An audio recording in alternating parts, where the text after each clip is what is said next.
You're listening to the Two Biz Chicks podcast. Each week, the hosts Linda Rawson and Jennifer Raymond entertain you with real-life stories that are guaranteed to empower, enrich, and enlighten. The Two Biz Chicks are the CEO and Vice President of a successful business, Dinah Grace Enterprises. Now, let's get to the show with Two Biz Chicks, Linda and Jennifer. Hi, I'm Linda Rawson. And I'm Jennifer Raymond. And we are Two Biz Chicks. We're still getting that down. But today we have the honor of interviewing a woman who's made an incredible transition. And she has influenced so many people already. And her energy is just amazing. And we wanted to have her on our show because she lives in our community and we think she's incredible. And with that, we're going to introduce Jan Castro.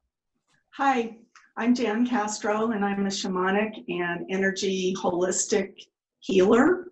I'm also a rune reading counselor, and I come from a long background of practicing medicine in the Western model. And I have worked as a physician assistant for over 25 years, and I was able to retire a few years ago and just concentrate on this kind of healing. That's fantastic. And what do you find that's super different about those two environments? So the Western medical model is based on a very linear algorithm, and you follow certain pathways, and that's the way it goes. And it is, let's decide what the illness is and let's give it a treatment. And the treatment is usually something that is an external treatment, an antibiotic or a medicine, something to have the person take from without. Shamanic healing is more about going within, and shamanic healing is all about recognizing that all illnesses or traumas have a spiritual component to them, and that we need to heal those on an internal and a non-physical way in order to reach the subconscious where that memory is, and that's where it needs to be healed. So because of that, what was your journey? How did you decide to go from Western to Eastern? So all my life, and really all along, I have practiced a form of shamanic healing. I just really didn't know what it was called or how I was doing it or why I was doing it. But one day I was seeing a little girl, and her grandmother brought her in. And after I was done treating the little girl, my schedule was pretty light. I wasn't in a hurry, and I had not met the grandmother before. And she asked me, she said, "What are you?" And I said, "Well, what do you mean?" And she said, "What's your background? Are you a shamanic healer?" And I said, "No, I don't really know what my ethnic background is exactly. But I've always been interested, and I've always used other types of healing with my patients." And she said, "Well, I need to tell you that you are a shamanic healer, and that if you haven't pursued this path, you need to pursue it." And so we chatted for a little while, and I really wish that I could contact her again and let her know that she put me on this formal path. And as I started to study about shamanism, I recognized the things that I had already been doing. And I started practicing and recognizing that I could do this. And from there, I saw a shamanic healer in Hawaii and ended up doing a year-long apprenticeship and really studying the ways of shamanism and the shamanic path. And I just want to say right here that shaman is a word that has been taken from Tibet, and that's what they call their healers and their medicine men and women in Tibet. but it has sort of been co-opted, kind of like the way we use Kleenex for tissue. And so it's not a, it's more a term just to designate this type of healing. So I don't know about you listeners, but just her journey causes the hair on my arms to like raise. I mean, it's so awesome that she wasn't really sure of her calling, and someone came in and said, no, this is what you should be. And who knows how that woman got the message to her. It's all amazing how that happens. And so what have been some of the hardships in your journey? I think that the number one hardship is just probably outsiders or family members or my peers thinking that I was doing something very strange, and not even just strange, but evil. And the education that I've had to give to my family and friends and some of my coworkers and peers has probably been the most difficult part. Also, just getting the word out, because a lot of people come to me, but they do not want anyone to know that they came. And so they're not giving me any word of mouth. And so that's probably been one of the most difficult things that I've encountered, because for me, it was so natural. And, you know, I grew up in a very religious home, and spiritual ways were part of my life. And to me, shamanic healing has no conflict with anyone's personal faith system, whatever they believe or don't believe. It is not a religion. It's not a path to enlightenment. I don't use any drugs. I don't tell you to not go to your Western practitioner. So it is a way of healing from the inside out. It is a way that I can assist you to self-heal. Okay. Do you want to break us down on one of your sessions? Kind of, give the listeners something that, can make them more comfortable to come to you? Okay. So most of us have had some traumatic experience in our life. Maybe we've lost a loved one. Maybe we have inner conflicts where we don't feel like we deserve to be successful. We feel like we're lost in a crowd. We are terrified of making a mistake. And when we make a mistake, we can't forgive ourselves. And so as we start recognizing that these are affecting the patterns that we constantly repeat over and over, and the self-sabotaging behaviors, then we can move into a more productive and a more harmonious life. And so what I will help you with initially is to determine your intent. Why do you want to come? What do you want to achieve? And sometimes people don't know. They just know that something's not right, or they just know that they haven't been the same since blank. Maybe it was a loss of a loved one. Maybe it was abuse. It could be a lot of different things. But once I talk with them for a little while, I start to get an idea of where they might be. And then as they're here, then we make an intention. And then we do a ceremony that we go through.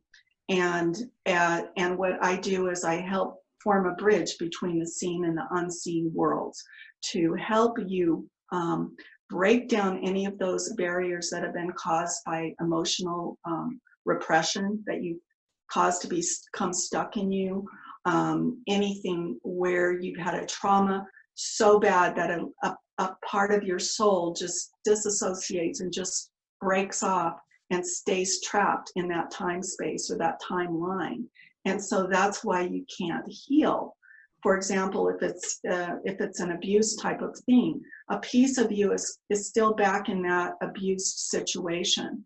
And all the talk therapy in the world is not going to heal that piece, because that piece is not present with you to be healed. And so as I bring those pieces back, and as we go through agreements we've made, that we've been taught that we didn't ask for, and help replace those with new and healthy agreements and new and healthy patterns, when we finish the ceremony, then the person is now free to live in that new way with new healing.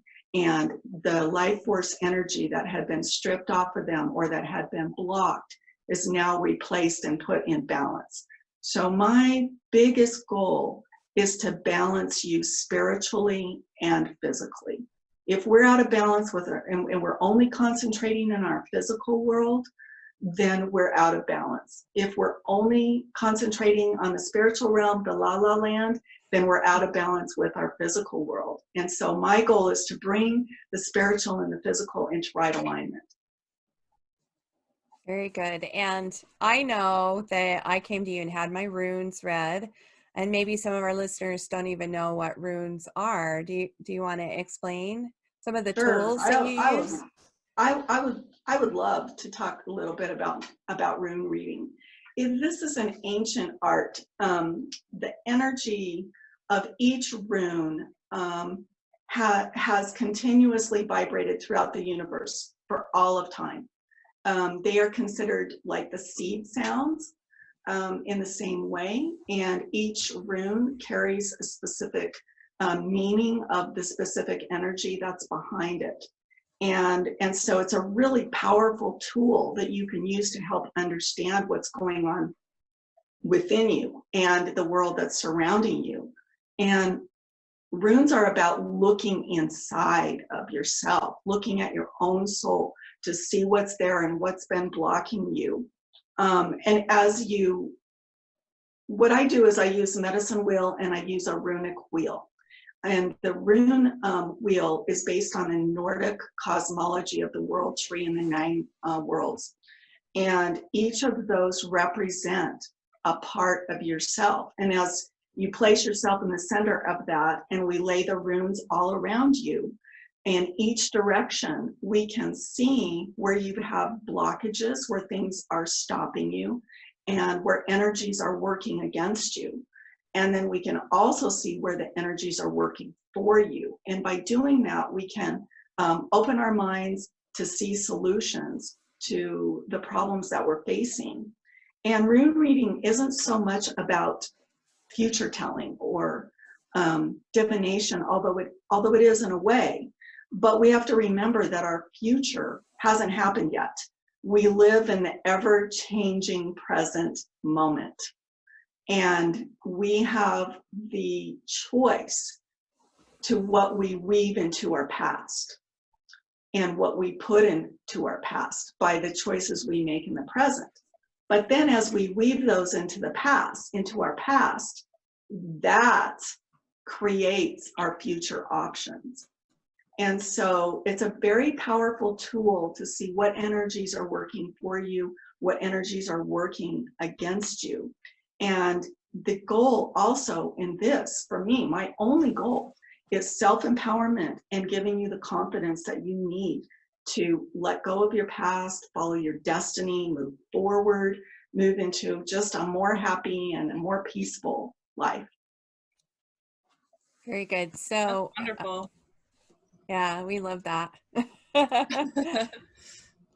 I love the runes. I just think that they are so insightful. They help us to really look inside and really start to analyze the situations that are going on around us, and also point us in a direction to make positive changes.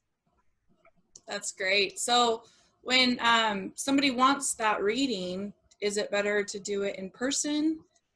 With this, social distancing, I'm sure you're struggling having distance. Actually, with this kind of healing, it's really nice because there is no time, space, or distance in this kind of healing or working with the runes. So doing a remote session is 100% the same as doing it in person.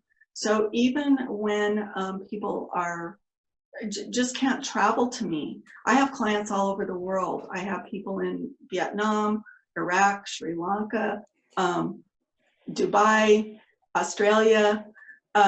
So it's really nice because you don't have to be physically in my space right here. So what happens with that is that we can do, all I really need is a picture of you, your birth date, and your intention and a time. But what I really like to do most is just do it via video, like we're doing right now.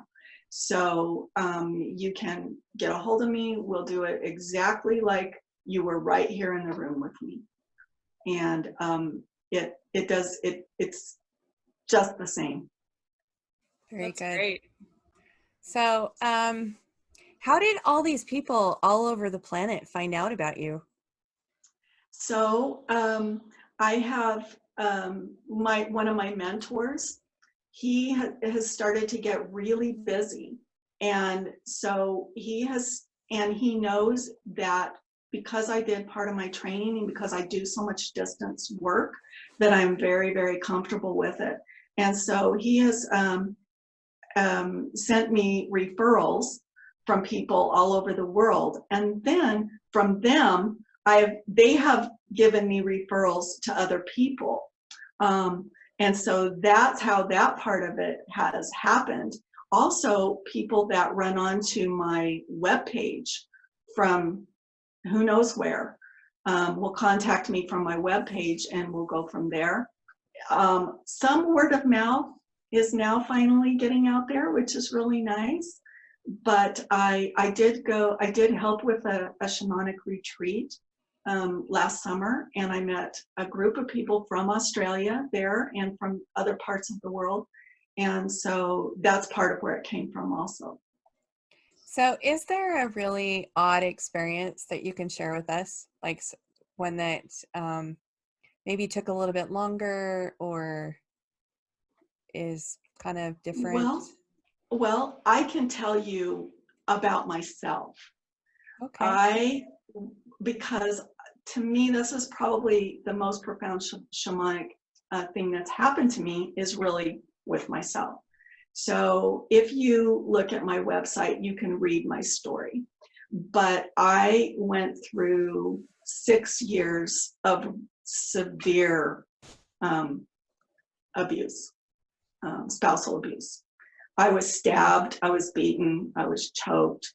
I had a gun held to my head several times and with the trigger pulled, with the promise of a real bullet the next time.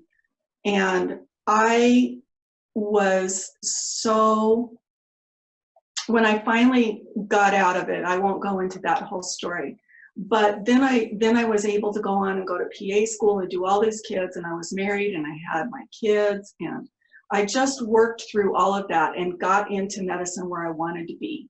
But throughout that whole time, I couldn't figure out how I, from a good background and educated, could end up going through this time of abuse and not being able to escape from it. And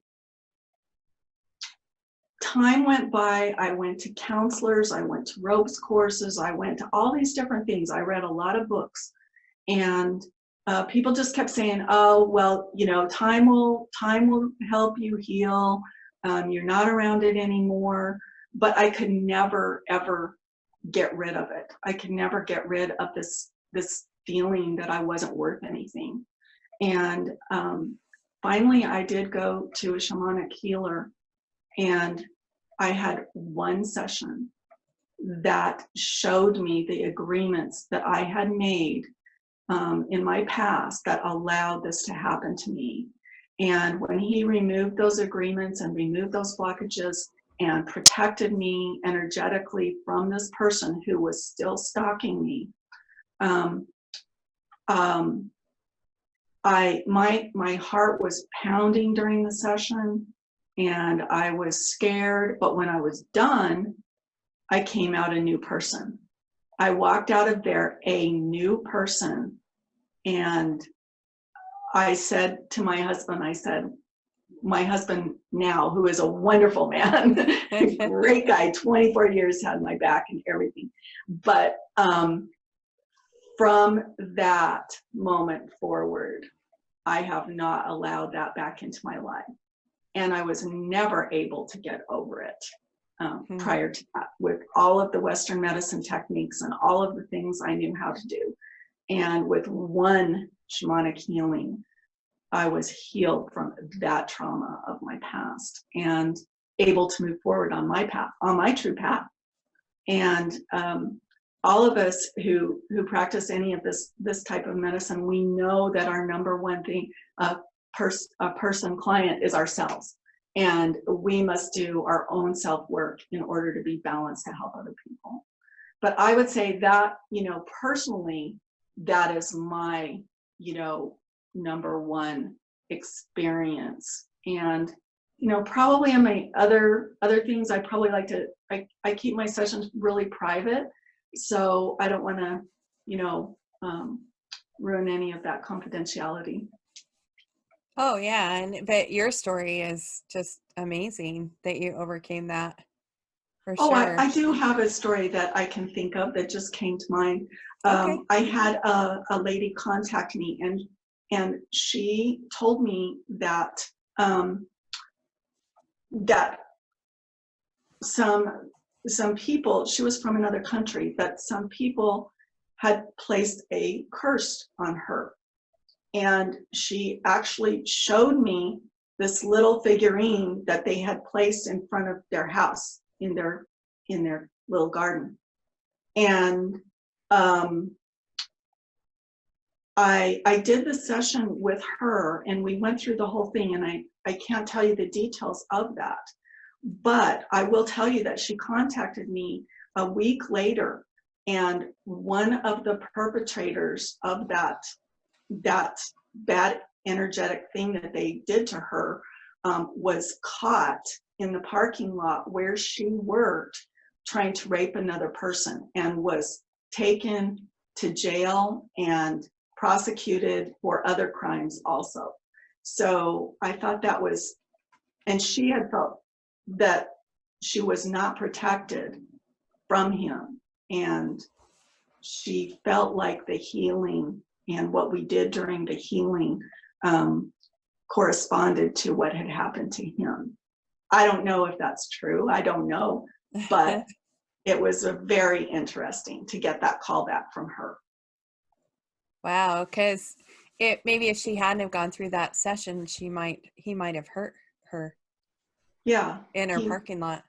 Yeah, who knows? Mm-hmm. But that was very interesting. I wish I could share more details of that with you. Oh, it was no. very interesting, very, very creepy. So yeah, that's very interesting. Definitely.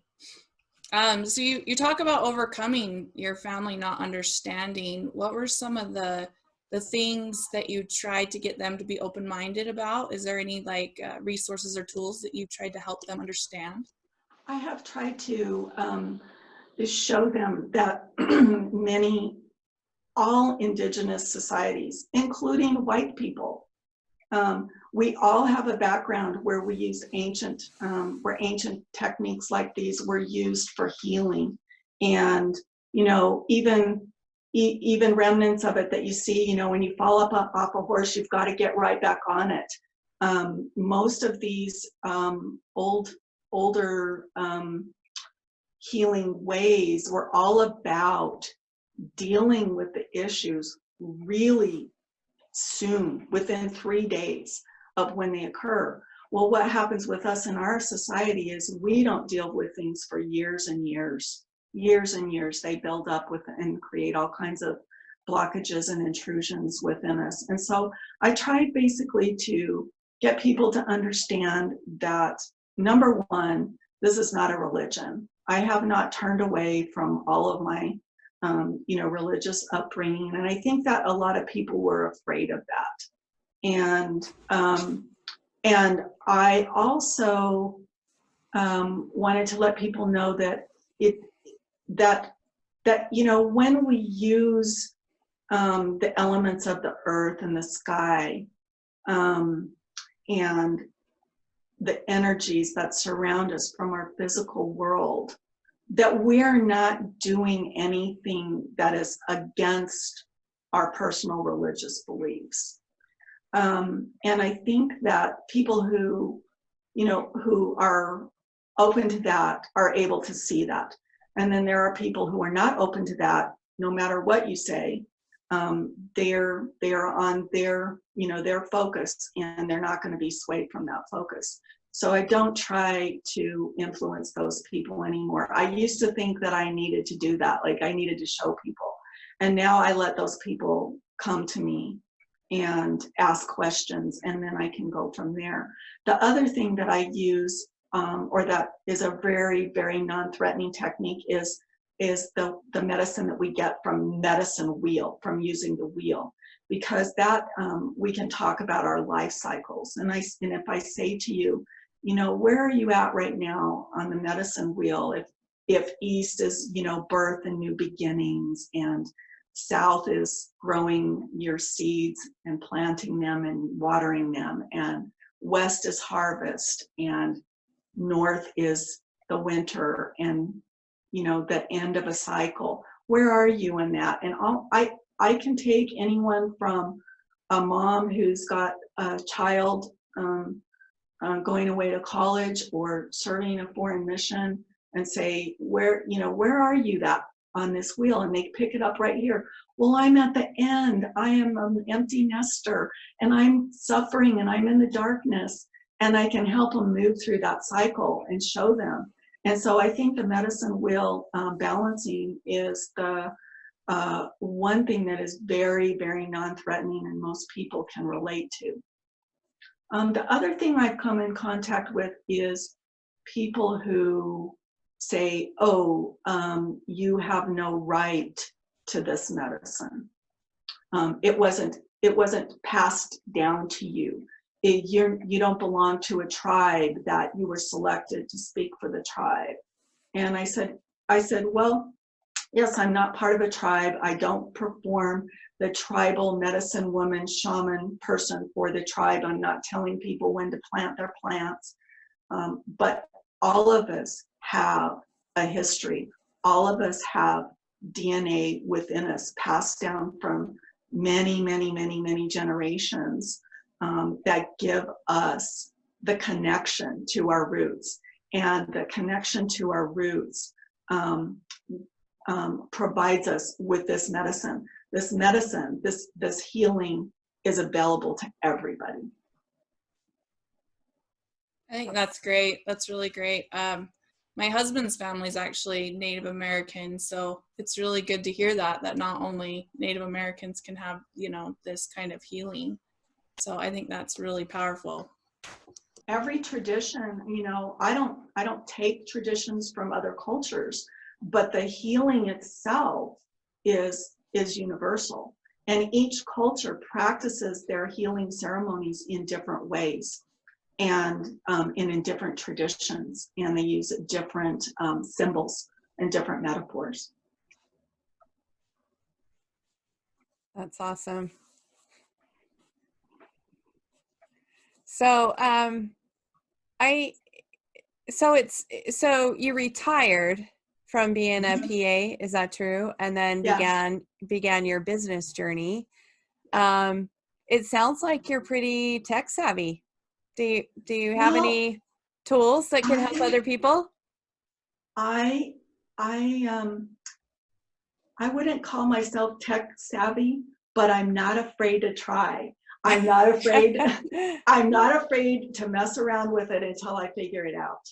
And when I decided to make this a business, one of the reasons that I did that is just because I've always worked as a professional in a professional field, and I give this medicine the same respect of working in it professionally with a legitimate small business with an LLC.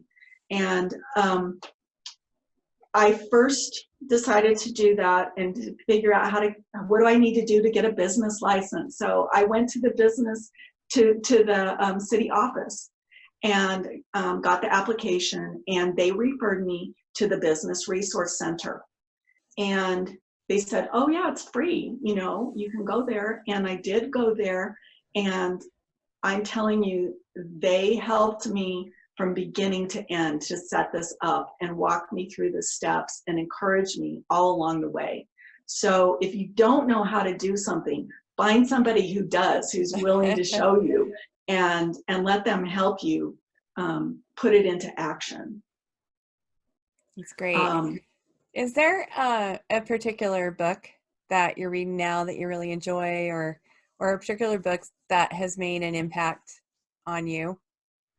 I read everything I can get my hands on that has to do with the runes. And some of those are just a bunch of new age fluff. And so I'm always looking for the historical archaeology, anthropology, all of those, the language, philology, which is the study of language. And so I'm always researching those. One of the books that I've read recently is called Dancing with the Wheel. And because everything I do personally is about balance and about the medicine wheel in the background for balancing, this kind of took that to another level with each step as we go around all of the directions of the wheel. I think that, you know, that is,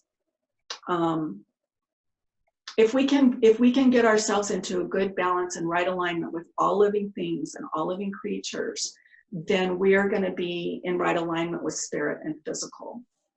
And I could tell you a story about my medicine wheel. Oh, please. When I was doing my apprenticeship, I've always liked the medicine wheel, and I decided to build a medicine wheel in my yard.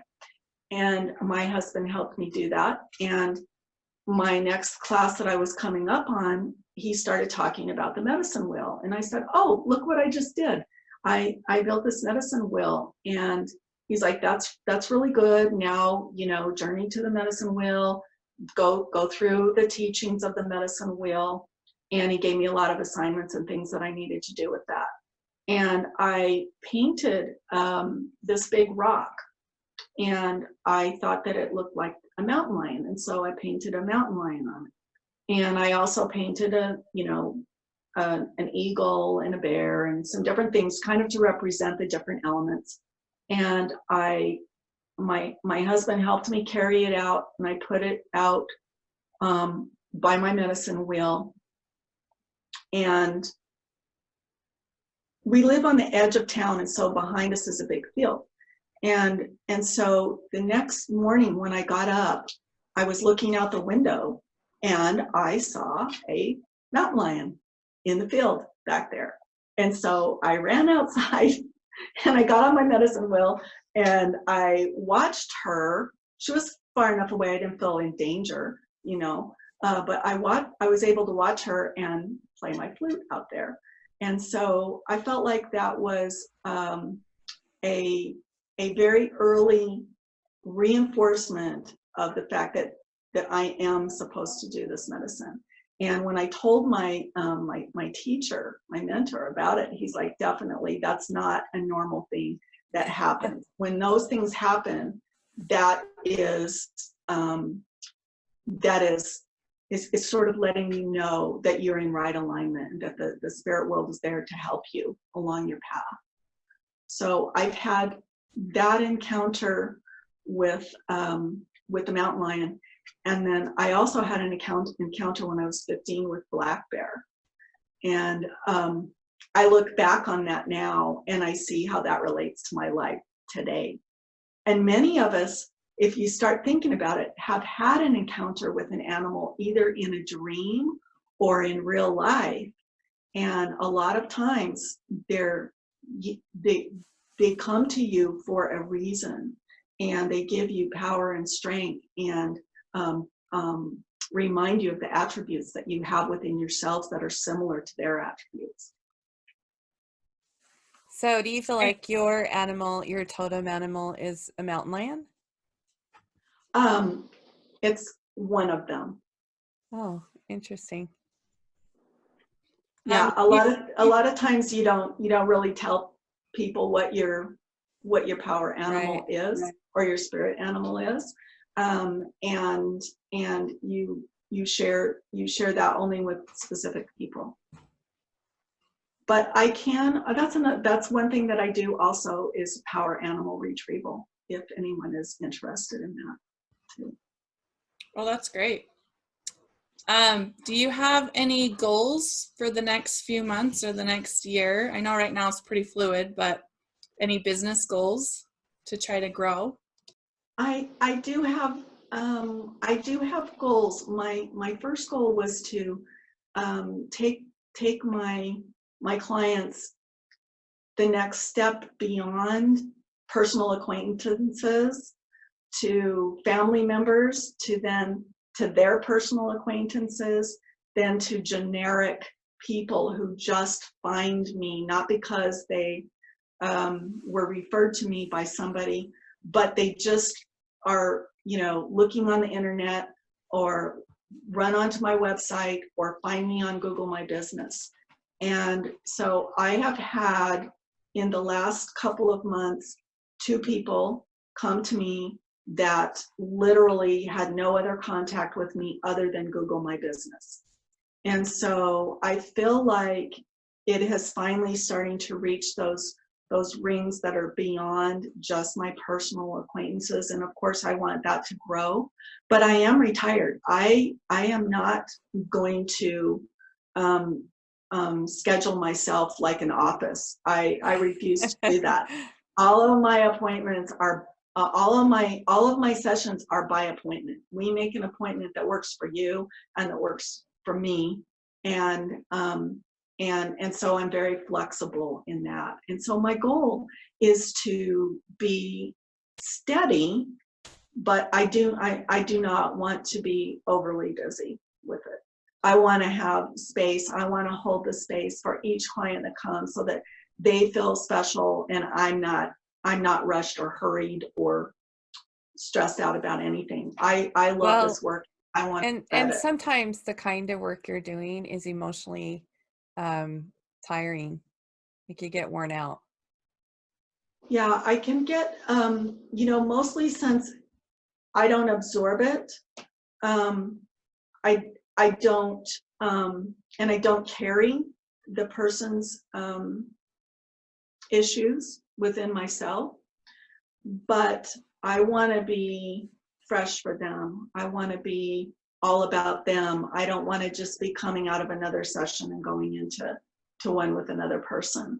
I don't want to carry, somebody else's stuff, energy, from the day into that. So in order to get people to your website and on your email list, what is your website? It's peaceweaverspiritmedicine.com. So it's the name of my business is Peaceweaver Spirit Medicine, and I've always been the peacemaker, and that's how that name came to me. I've always been the go-between. I've always been the mediator. I've always been the one to try to get people together and to work out their differences. And so everyone said, "Oh, that's way too long. Don't do that." And I'm like, "Well, I'm sorry, but that's what it is." And so you only have to type it once, and then it'll pop up on your screen for you. But it's peaceweaverspiritmedicine.com, and my email is peaceweaverspiritmedicine@gmail.com. So it's nice and long, both of them, but they'll both get you there. If you go to my website or Google My Business, there's a phone number on there also, and all the information is on there. Great. And if they go to your website, and is there a way for them to sign up for your email list, like to get you do newsletter or something like that? There is a way to click to follow my webpage, I don't send out a newsletter, and I don't blog you. I don't send a lot of stuff out. I might start trying to do a little bit of that in the future. But also when you go on there, there's a place, contact me, and you can click on that and just let me know, just a real brief sentence, what you're interested in. And then I will get right back to you, or you can text me. My phone number is on the website. So you can text me or email me, and I'll get back with you. And we'll set up a time that works. That sounds fantastic. Jen, do you have any more questions? No, not that I can think of. Maybe just one more. So, have you seen any influx of people needing your services during this COVID-19? Or maybe after? Are you expecting people afterwards? I have not noticed it during, and it's not because I don't think there are people who need it. I think people are really worried about their finances, and I think they're worried about other things right now. So I haven't seen more people. Interesting. I hope that it will, grow as we work through this. And I definitely can help people with their fears while they are going through it, and anything that may come up during it or after it. Yeah, it's kind of an odd time right now. It is. It's very strange time. Mm-hmm. Very much so. Well, that's great. I'm glad maybe our listeners, someone can reach out from here. Sure. I'd be happy to talk to anybody, and usually I end up talking with them on the phone or on a video chat, and helping them decide, whether or not it's the right fit, or they feel like it's the right fit. Great. Well, we really appreciate you being on our show today. And thank you so much for having me. Oh, you're welcome. It's been an honor. And we'll be putting all of her information, and so you can reach out to her and write her or email her and just chit chat about what issues you may have. It really is helpful. Yeah. Thank you so much for having me. Yeah, thank you. Yes, thank you. I think that was great. And if anybody has any other questions for me, they can get in touch with me. I'm happy to talk with people and answer their questions too. Perfect. All right, you guys have a great day. Okay, bye-bye. For blog posts, business tips, and more, visit the 2BizChicks website at 2bizchicks.com.